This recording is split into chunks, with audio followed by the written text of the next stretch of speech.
মানুষকে দেখানো হচ্ছে 50 বছর ধরে আমি সিয়াম পালন করি, তুমি নামাজি হতে পারলে না। আরে কিসের তোমার সিয়াম? আপনার আম্মা বুড়ি হয়ে গিয়েছে, আপনার আব্বা বার্ধক্যে পৌঁছেছে, আপনার আব্বা আম্মার পা দাবাতে পেরেছেন? পাটা মেসেজ করতে পেরেছেন? মালিশ করতে পেরেছেন? আপনি যে বললি সে কথা কি বলছেন, আমি অনেক বড় হয়ে গেছি, আব্বা আমার এখন মালিশ করা, এটা কেমন কথা বলছেন? আমি আপনাকে বলতে চাই, তাহলে গত সপ্তাহে আপনাদেরকে কিছু টাস্ক বলেছিলাম যেগুলো আপনাদেরকে পালন করা উচিত ছিল, ফরজ ছিল আপনাদের জন্যে। আপনারা কি সেইগুলো পালন করেছেন? রোজা অবস্থায় কাউকে ঠগানো যাবে না, মিথ্যা কথা বলা যাবে না, কাউকে লালসা দেওয়া যাবে না, কারো গীবত করা যাবে না। ভুলবশত হতে পারে, হয়ে যেতে পারে, আপনি আমি মানুষ, শুধু আপনার হয় এমনটা নয়, আমারও হয়, আমিও মানুষ, ভুল হয়ে যেতে পারে।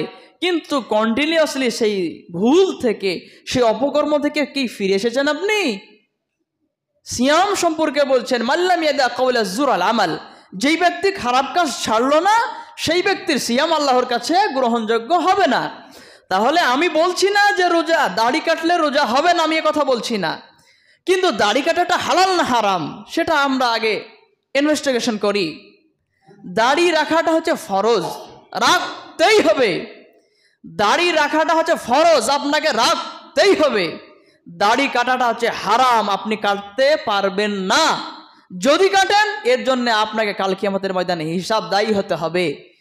দাড়িকে নিজ গতিতে বড় করা এটা হচ্ছে সুন্নাত, দাড়িকে বড় করা এটা হচ্ছে সুন্নাত, দাড়ি রাখা এটা হচ্ছে ফরজ, দাড়ি কাটা এটা হচ্ছে হারাম। এই দাড়ি আপনি ইচ্ছা মতো শেভ করতে পারবেন না। যদি অনেক মানুষ দাড়ি রাখেন এরপরে যদি শেভ করেন তাহলে আপনিও কাটা চাচার মধ্যেই পড়তেছেন। অর্থাৎ দাড়ি রাখতে হবে, রাখা ফরজ। তাহলে এই হারাম কাজ থেকে কি আপনি ফিরে আসলেন? আপনি দাড়ি কাটলে রোজা হবে না আমি কথা বলছি না, আমি ফতোয়া দিব না, অত পাগল আমি নই, কিন্তু দাড়ি রাখা ফরজ, কাটাটা হারাম। আপনি কি রোজা অবস্থায় হারাম থেকে ফিরে আসলেন? তাহলে রোজা অবস্থায় যদি আপনি দাড়ি কাটেন আপনার সিয়াম কি আল্লাহর কাছে পৌঁছাবে? রোজা ভেঙে যাবে আমি তা বলছি না, রোজা ভেঙে যাবে আমি তা বলছি না, রোজা ভেঙে যাবে আমি তা বলছি না। রোজা অবস্থায় যে হারাম থেকে ফিরে আসলেন না, আপনার রোজা কি আল্লাহর কাছে পৌঁছাচ্ছে? আপনার পিতামাতার খিদমত এখনো করছেন না। গত সপ্তাহে আলোচনা করলাম আপনার আম্মা বুড়ি হয়ে গিয়েছে, আপনার আব্বা বার্ধক্যে পৌঁছেছে, আপনার আব্বা আম্মার পা দাবাতে পেরেছেন? পাটা মেসেজ করতে পেরেছেন? মালিশ করতে পেরেছেন? আপনি যে বললি সে কথা কি বলছেন, আমি অনেক বড় হয়ে গেছি, আব্বা আমার এখন মালিশ করা, এটা কেমন কথা বলছেন? আমি আপনাকে বলতে চাই, একজন সাহাবা রাত্রিবেলায় এসেছেন, তার বকরিকে অনেক দূরে চড়াতে নিয়ে যেতেন, সেই জায়গা থেকে, সেই ময়দান থেকে এসেছেন, রাত্রি হয়ে গিয়েছে। আরবিয়ানদের নিয়ম হচ্ছে আমরা যেমন সকালবেলায় দুধ দহন করি, তারা দুধ দহন করে বৈকালের সময় মাগরিবের দিকে। তো দুধ দহন করার পরে দুধ নিয়ে এসেছেন, তো সর্বপ্রথম আব্বা আম্মাকে খাওয়ান, এরপরে তার সন্তানকে দেন। তার সন্তানেরা কান্না করতেছে, দুধটা নিয়ে আব্বা আম্মার কাছে গিয়েছেন, দাঁড়িয়ে আছেন। এখন আব্বা আম্মাকে ডাকবো, নিদ্রা অবস্থায় ঘুমাইতো শায়িতো, এখন তাদেরকে ডাকবো, তিনি ডাকেন নাই, দাঁড়িয়ে রয়েছেন। এই অবস্থায় ফজরের আজান হয়েছে, আম্মা জান ঘুম থেকে উঠে দাঁড়িয়ে দেখছেন যে সন্তান দাঁড়িয়ে আছে। তার বুঝতে আর বাকি রইল না যে আমার সন্তান রাত্রি থেকে এখানে দাঁড়িয়ে আছে। জড়িয়ে ধরে কান্না শুরু করলেন, আল্লাহ তুমি আমার সন্তানকে জান্নাতবাসী করো। সন্তান তুমি এতক্ষণ কেন দাঁড়িয়েছিলা? জানো আমি কষ্ট পাবো, কেন আমারে কষ্ট দিলা? তিনি বলছেন, আমার নবী জানাবে মুহাম্মদুর রাসূলুল্লাহ সাল্লাল্লাহু আলাইহি ওয়াসাল্লাম শিখিয়েছেন, লাউ গাতাতা জিলদাক, যদি তোমার গায়ের চামড়া কেটে তুমি যদি জুতা বানিয়ে দাও, সেই জুতা যদি তোমার আম্মাজানকে পরাও, তাহলে এক ফোঁটা দুধের দাম শোধ করা সম্ভব হবে না। এটা ইম্পসিবল, এটা অসম্ভব, এটা সম্ভব নয়। এই জন্যে আমি আপনার আপ্যায়নের জন্যে আমি এই দুধ নিয়ে দাঁড়িয়ে আছি, যে আপনি আমাকে ছোট্টবেলায় যতক্ষণ পর্যন্ত না খেয়েছি এতক্ষণ পর্যন্ত আপনি আমাকে ঘুম দেন নাই। অতএব আজকে আপনি বার্ধক্য বয়সে আমি আপনাকে পেয়েছি, যদি আমি আপনার সেবা শুশ্রূষা না করি, কাল কিয়ামতের ময়দানে আমি কিভাবে জবাবদিহি করব? সেই বিপদের দিনে আমাকে যখন জিজ্ঞাসা করা হবে যে তোমার যেই বিষয়গুলো ছিল ফরজ তুমি কি পালন করেছো, আমি সেই দিন কি উত্তর দিব। এই জন্য আম্মা জান এখানে আমি নিরুপায় হয়ে দাঁড়িয়ে আছি। তাহলে সেই ব্যক্তি এই বয়সে গিয়েও সেবা করতে পারছেন, তারা মানুষ, আর আপনি মানুষ নাকি পারবে না?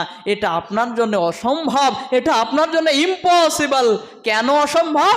কারণ এখন আপনি শিক্ষার অনেক উপরে গিয়েছেন, পশ্চিমাদের সভ্যতা আপনার ভিতরে আসছে যে বাড়িতে বৃদ্ধ মানুষ তো মানাই না, যখন সখন পায়খানা করে দিবে, হঠাৎ অসুস্থ হয়ে যাবে, অনেক টাকার ক্ষয়ক্ষতি হবে, ব্যবসা বিজনেস বাড়বে না। আবার আব্বা আম্মা থাকলে বোনেরা আসবে, আমার ভাগ্নিরা আসবে, তাহলে বাড়িতে তো অনেক গ্যাঞ্জাম। অতএব শেষ বয়সে আম্মাকে রেখে আসো বাইরে, তাদেরকে বৃদ্ধাশ্রমে রেখে আসো। তাহলে আমরা পাড়াগায় হয়তো বৃদ্ধাশ্রমে রাখছি না, কিন্তু তাদের সেবা শুশ্রূষা কি আপনি করলেন? তাহলে রমাদানুল মুবারাকে শয়তানকে বেড়ি পরানো আছে, চেন্ড করা আছে, শিকল আবদ্ধ করা আছে। এই সময়তে আপনাকে বলা হলো যে আপনার পিতা মাতার খিদমত যদি আপনার দ্বারাই না হয়, আপনার সিয়াম গ্রহণযোগ্য হচ্ছে না, আল্লাহর কাছে পৌঁছাচ্ছে না। এ কথা শোনার পরেও কিভাবে আপনার ঘুম চলে আসলো? এ কথা শোনার পরেও আপনার পিতামাতার সেবা কেন করলেন না? কেন সেবা শুশ্রূষা করলেন না? কেন জিজ্ঞাসা করলেন না, আম্মা জান আপনার শরীরটা ভালো আছে? আপনার কি মাজায় ব্যথা হচ্ছে? আপনার কি মাথায় ব্যথা হচ্ছে? শরীর কি ঠিক আছে? হাত পাগুলো একটু দেবে দিব, একটু মালিশ করে দিব, একটু ম্যাসেজ করে দিব? কেন জিজ্ঞাসা করলেন না? আপনাকে লজ্জা লাগছে, আপনাকে লজ্জা লাগছে। এটা লজ্জা নয়।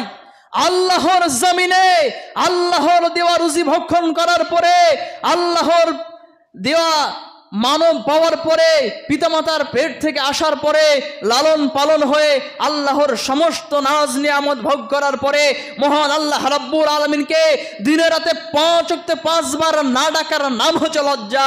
যে আমি আমার আল্লাহকে ডাকতে পারলাম না, রবের সম্মুখে দণ্ডায়মান হতে পারলাম না, এটা হচ্ছে লজ্জা।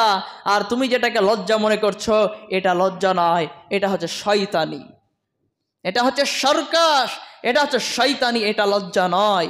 তাহলে আপনাকে বলা হলো আপনার পিতামাতার সেবা করতে হবে, আপনি এখনো করলেন না।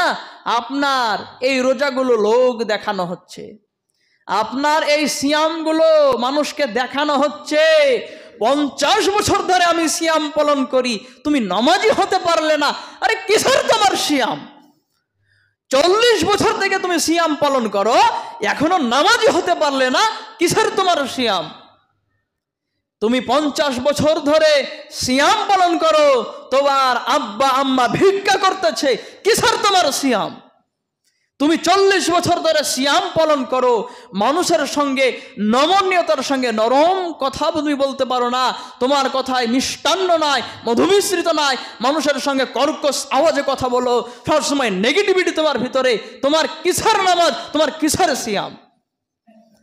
আপনাকে পরিবর্তন হতে হবে। আপনি পরিবর্তন হবেনই হবেন। যদি আপনি পরিবর্তন না হন, আপনার সিয়াম, আপনার নামাজ লৌকিকতা, লোক দেখানো ছাড়ার কিছু নয়।